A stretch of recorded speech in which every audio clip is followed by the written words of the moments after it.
G'day and welcome back to Disc Golf Down Under. It's Matt here, and today I want to talk to you about something that is usually overlooked by disc golfers, and that is footwear.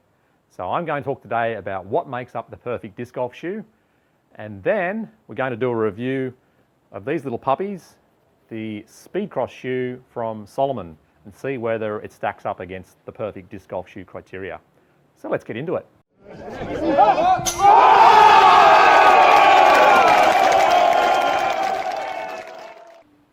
So the average disc golfer probably doesn't think too much about shoes when they're starting out. They get a few discs, and they buy a few more discs, then maybe they'll think about a bag, and then it's just filling out the bag with as many discs as you can get. So if you want to really improve your game, you should be thinking about a good quality pair of shoes for disc golf.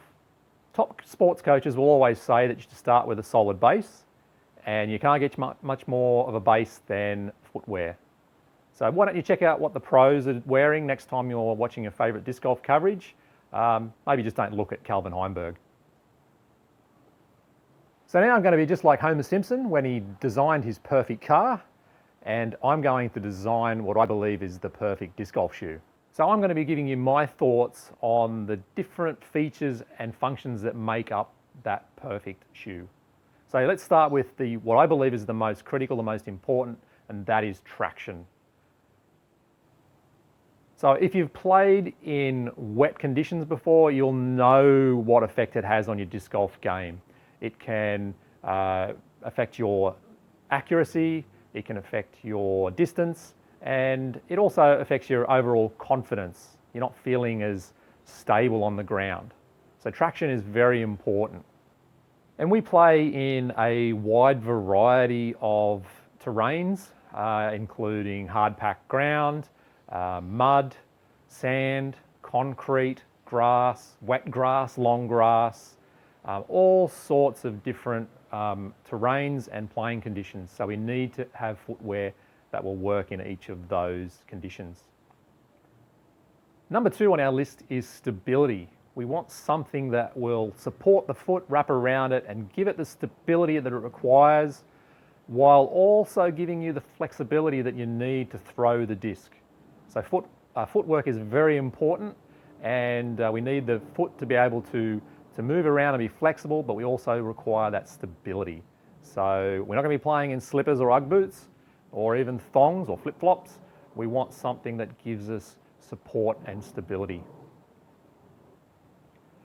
Number 3 is comfort. We want a shoe that we can play in all day long, and we might be racking up the kilometres. We might cover 10 kilometres in a day or more in a disc golf tournament. We might be playing 36 holes. So we want something that doesn't give us blisters, doesn't give us sore feet, gives us nice comfort, and also it doesn't sweat too much. So we want a good fit and we want breathability.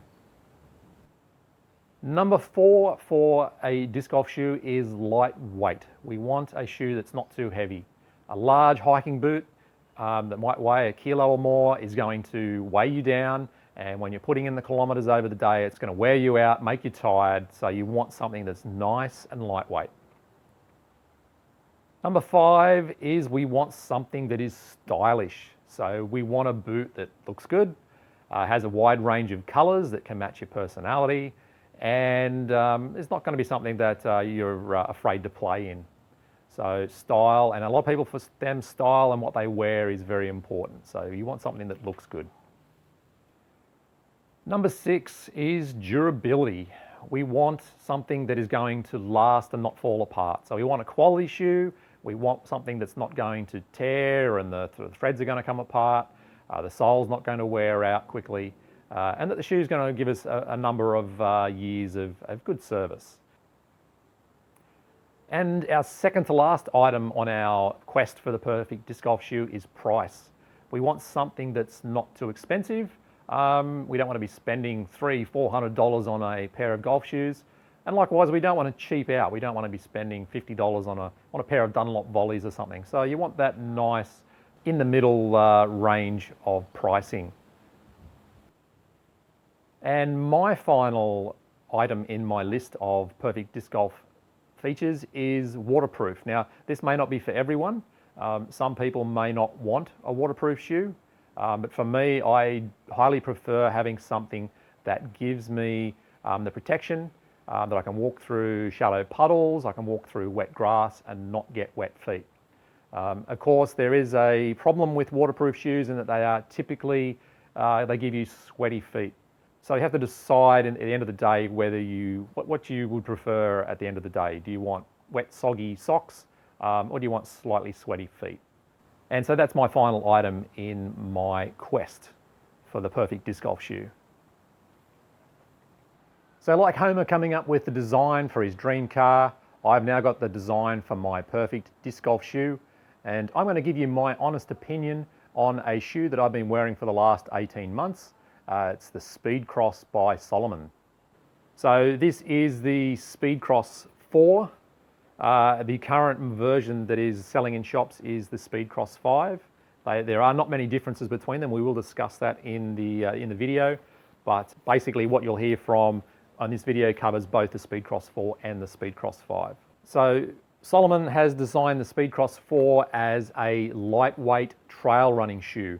So that means it's designed for running in rugged terrain, racking up the distance, 20, 30 kilometers a day in bushland type terrain, which is what we would expect to be seeing on a disc golf course, which is a reason why it works so well. So let's jump in now and have a look at some of the features of this shoe. So starting with features, the Speedcross comes in both men's and women's versions. They both look very similar, and they also come in a wide range of colours, starting with the plain old black, but through to some rather bright and wild colours. There is a standard version of the shoe, but I have the Gore-Tex version, so you will see on the label there, the Gore-Tex. So this makes it a waterproof shoe. These shoes are lightweight. Salomon quotes a weight of 280 grams on their website for the Speedcross 5. I've just weighed my version 4s. There are 360 grams, but they are slightly damp at the moment and maybe a little bit heavier than when they are new. The soles on the Speedcross 4, these ones have worn out a bit, but they are a Conti Grip TA rubber compound with chevron-shaped lugs. So when they come out, when they're brand new, these lugs are about 6 to 7 millimeters long, but over time they do wear down. So beware of that, but they give excellent grip. And the nice thing that I like about them is they don't clog up, they don't bring mud home to the house when you've finished your game. The shoe itself, it is injection molded EVA heel cup and midsole, so all one piece. And it's got a PVC toe box here, so to protect your toes. So remember, this is also for running in the bush, and it does give you that protection. The upper is a synthetic material, and it has what's called a speed lace system. So you can see here it's got a very tough, like a twine that goes through, and then to tie these up, you stick them on your foot and you pull down the latch like that, and it locks in place. I do find that the speed laces do loosen over the day. They do become a bit loose, so you will find yourself having to just tighten them up. When you do tighten them, there's a little pocket up here, so to stop this from all flapping around, you can pop this into the pocket here to keep that all out of the way and stop it from getting tangled up. Inside the shoe itself, you'll see there's an Ortholite sock liner inside to protect your feet. There's no harsh areas inside the shoe. These are missing the insoles. I've pulled the insoles out of these shoes. They were a good quality insole, but I always like to put in my own insoles. I get the Super Feet insoles. These are a high quality insole, great for hiking and keep you your foot nice and comfortable. But the insoles that come with it were quite good. No major issues there. I did find that there was a little bit of rubbing around the arch. It's a little bit tightly packed around the arch in the version 4, and apparently that's been fixed in the version 5. Other than that, there's very minor differences between the version 4 and the version 5. You'd be hard to find the difference looking at them visually. So going back to our items in our perfect disc golf shoe list is traction. And traction is something that you want when you're throwing. So you want something that'll grab onto the ground and give you that nice stable throw. And these shoes definitely have traction when they're new. The chevrons grab into any sort of terrain, mud, etc., and give you that, that ability. They don't clog up as well, as I mentioned. They don't grab that sticky mud that you normally get that comes straight off the shoe.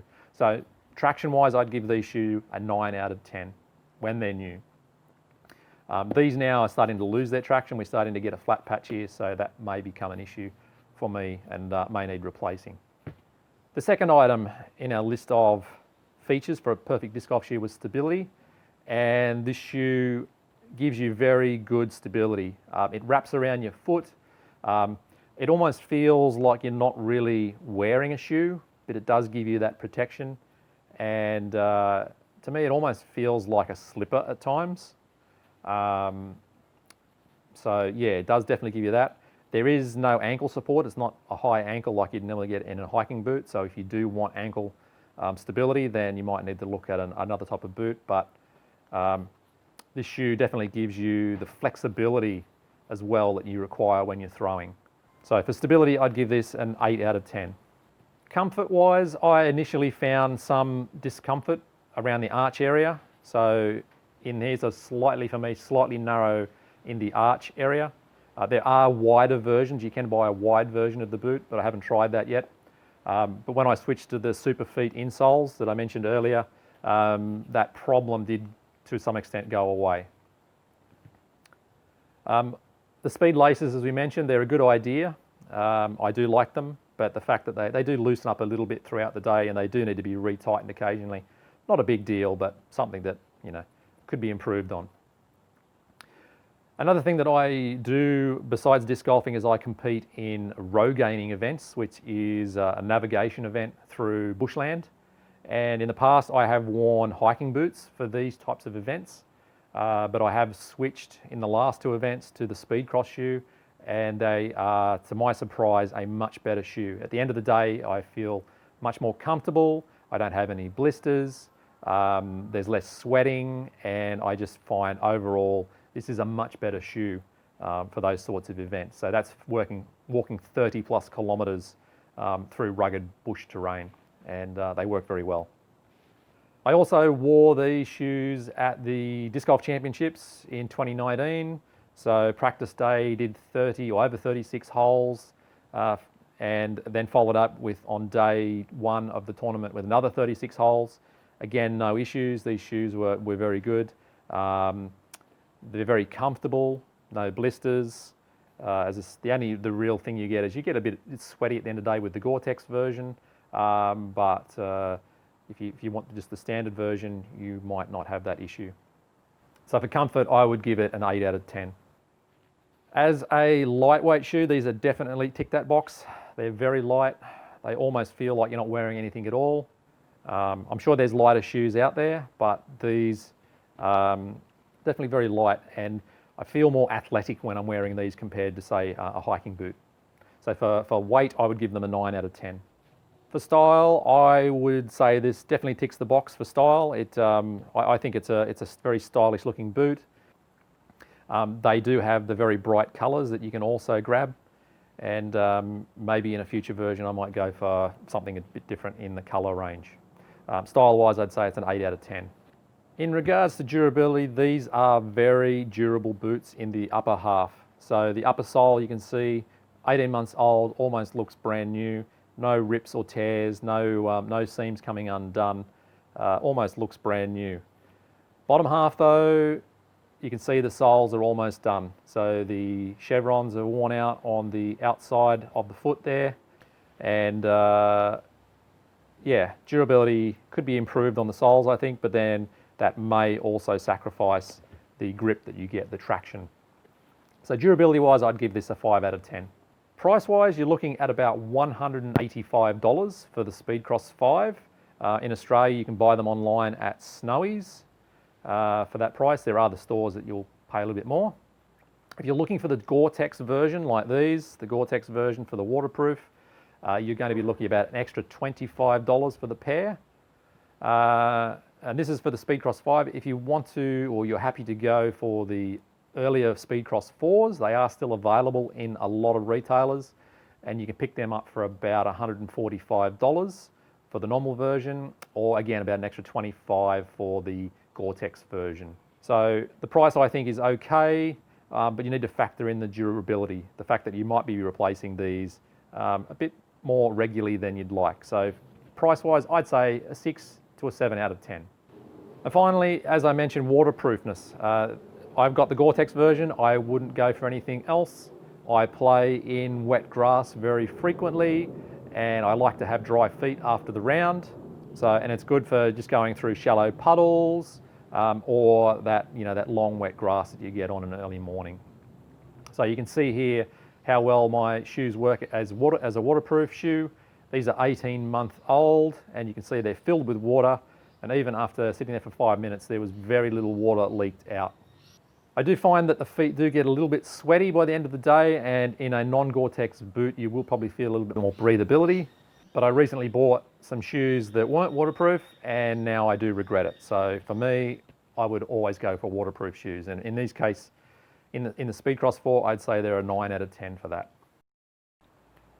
So I've told you what I think about the Salomon Speedcross range of shoes, but what other options are there out there for disc golfers? Well, Adidas has a number of versions of shoe out there. There's the AX2R and the Swift in the Adidas Terex range. Paul Macbeth wears Adidas shoes, but that might have something to do with the sponsorship money that he receives. Also, you might see Keen out there a lot. There's the Keen Tahi, which is a popular hiking shoe, and Paige Pierce wears one of the Keen shoes. There's also the Merrell Moab 2 shoe, which I also have, and if it's of interest, I can do a review on that in future as well. So if you want to know a bit more about the Moab, just let me know. But I find the Moab is more suited as a hiking shoe and maybe not as athletic as the Speedcross is. There's also the Latitude 64 T-Link shoe. Have had no experience with that, not really certain on how good that is, but if you have that shoe and you wear it and you like it, let me know. And if you're wearing something else that you really like, let me know down in the comments, and I'd like to check it out. So to wrap up, is the Speedcross the perfect disc golf shoe? Well, not quite. It's a good shoe, but not quite there. It does have loads of traction. It's comfortable. It comes at a decent price, looks stylish. Mine is waterproof, the Gore-Tex version, but is let down by the durability. So be prepared to spend a bit of money on replacing your Speedcross shoes. Would I buy it again? Yes, I would. No problems there. I would buy the Speedcross. I'm very happy with these shoes, as are a lot of other people on Amazon. It has a 4.6 out of 5-star rating on Amazon out of many thousands of reviews, and that covers both the Speedcross 4 and the Speedcross 5. There's also other pros out there wearing them. Manabu Kajiyama and Matty Oram are 2 Speedcross wearers, and I'm sure there's others as well. Let me know in the comments down below if you know of any others. And yeah, there's a very good reason you'll see these on disc golf courses and highly rated in reviews about disc golf shoes. So I hope you found this video useful. If you did, give it a thumbs up. If you disagree and you didn't like it, give it a thumbs down and let me know in the comments. Also, don't forget our giveaway thanks to OzDiscs, a $20 voucher, so make sure you subscribe to the channel for 4 entries, or give a comment down below for an entry, and that'll be drawn in a few weeks' time. So make sure you get your entries in and subscribe to the channel. But otherwise, that's it for now, and we'll catch you in the next one.